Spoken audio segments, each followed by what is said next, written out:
How y'all doing? Some time back, I did an unboxing to a game from Grenadier Miniatures that is Dragon Lords, and this is a box game that comes with 6 metal dragon miniatures, and with the additional 2 people, humans, and that you can put on top of it. And the whole idea of this game is aerial combat using dragons on a hex grid. So, game rules wise, it's BattleTech using dragons instead of mechs. That's basically a bit of it. And this video right here, I'm showing off my finished painted miniatures.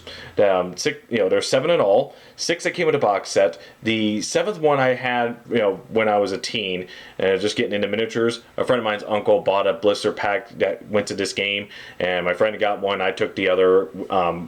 Back then, a friend of mine just painted it gold, no detail outside of that, and we varnished it, and that was it. I stripped that one, and I started again. I didn't have the flying hex bases that came like the ones in this game, so I had to makeshift one.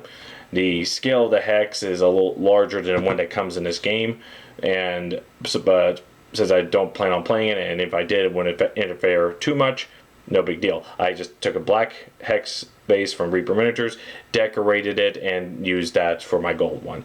So I have 7 painted miniatures of dragons. Now, this game does give you 4 tiny humans or dragon riders you can put on top. I didn't paint those. Those I'm going to leave in here, because there's not too many of these out there. By the time I'm filming this, there's like 1 box set available on eBay, and it only has half the dragons into it. It was an open use game. This box right here was, still in the cellophane when I bought it. So I'm not going to paint the humans on that. It's just the dragons by themselves. They're all painted up. So, well, it kind of makes you wonder. This game came out in '93. I said it's like BattleTech. Well, BattleTech is more popular than ever. And fantasy, we always love fantasy. So why did this game take off? Well, I would say 2 main reasons this game did not, take off. That this game lacks than what BattleTech has in abundance: lore and variety. The lore in BattleTech is extensive. Extremely extensive. Covers centuries, covers a wide range of different planets across, throughout the solar system. So you have different terrain, you have several houses, so you can paint your mechs in different formations. You can paint your own mercenary groups or any of the extensive amounts of mechs that belong to the great houses. So you have the lore aspect of this. This game does not have much lore. It's just generic fantasy. Okay, if you could be into Dragonlance and all that. It's nothing but anything specific. So it's just a case of, okay, these are dragons flying around. Some of them have riders, some of them don't. You just attack each other. So there's that's one thing the game lacks. The second one is the variety of dragons that you can have. BattleTech is extensive amounts of different mechs, various sizes, so you have different strengths and speeds. You have a variety of weapons to each mech. And later on, you can sort of customize them in and out, with certain restrictions. There are a whole list of weapons. BattleTech is deep and as complex as you want it to be. And outside the mechs, you can go tanks, hovercraft, ships, fighter jets, going up in space battles. I mean, it's as deep and complex as you want it to be. This one doesn't have that much variety in making your dragons. You choose the basically body size, the wing size, that dictates how strong your dragon is and how fast it can fly and how well it maneuvers. And there's only like 5 different breath weapons. And of course your claws and teeth. It's just not much there. I mean, it's good, a good thing. It's probably good for playing around a lot, but for those who want extensive lore and all that, you have to bring in another game or create your own. But that may be, because that could be something that new miniature makers and game designers could take this concept.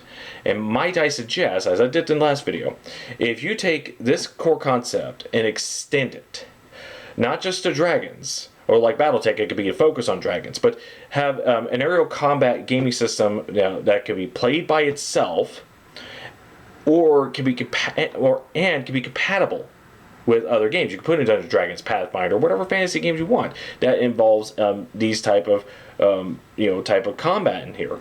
Mr. Welch, who has a YouTube channel that called Mr. Welch, he does Welcome to Mystara, and one of the things in Mystara it has is a huge city up in the air by old age technology, and they have jets and stuff like that. So, as I said, when I say extended, I do mean it. Just go beyond the dragons. Have an aerial combat where 6mm dragons, also airships, griffins, djinns, anything that can fly up in the air. Have a miniature game that has this, and have a game by itself or compatible with any other game that can involve this. So I think for modern game designers and miniature makers, there's some opportunity about this, and 3D printer designers here. This would be great. My last video I show the dragons, before I attach the wings to it. You can see, and I put rulers and a coin by it just to give you a reference. You could probably use that to sort of without copyright infringement, unless you want to go to Merliton, who owns Grenadier Miniatures. But you could take that, and use the inspiration, make 6mm dragons and other sorts of creatures for flying bases like this, for whoever purposes. I think there's potential there. But this game is hard to find as it is. I have found maybe one blister, a couple of blister packs involving Hydra that comes in this as a ground Hydra. I'm trying to look for more of the flying dragons. I can't find any. I've only found a one box set on eBay that is has half the dragons in it. I've been tempted to get that one just to add the 3 more dragons to this, because that'll give me 10 in total. But it is what it is, and I'm pretty much digressing about that. So after hearing my rambling thoughts on that, I'm just going to show off the slideshow, the miniatures, and I hope you enjoy. Now again, there's no riders on top of this. I didn't paint those. It's just straight dragons. So thank you all for watching, and you have a nice day.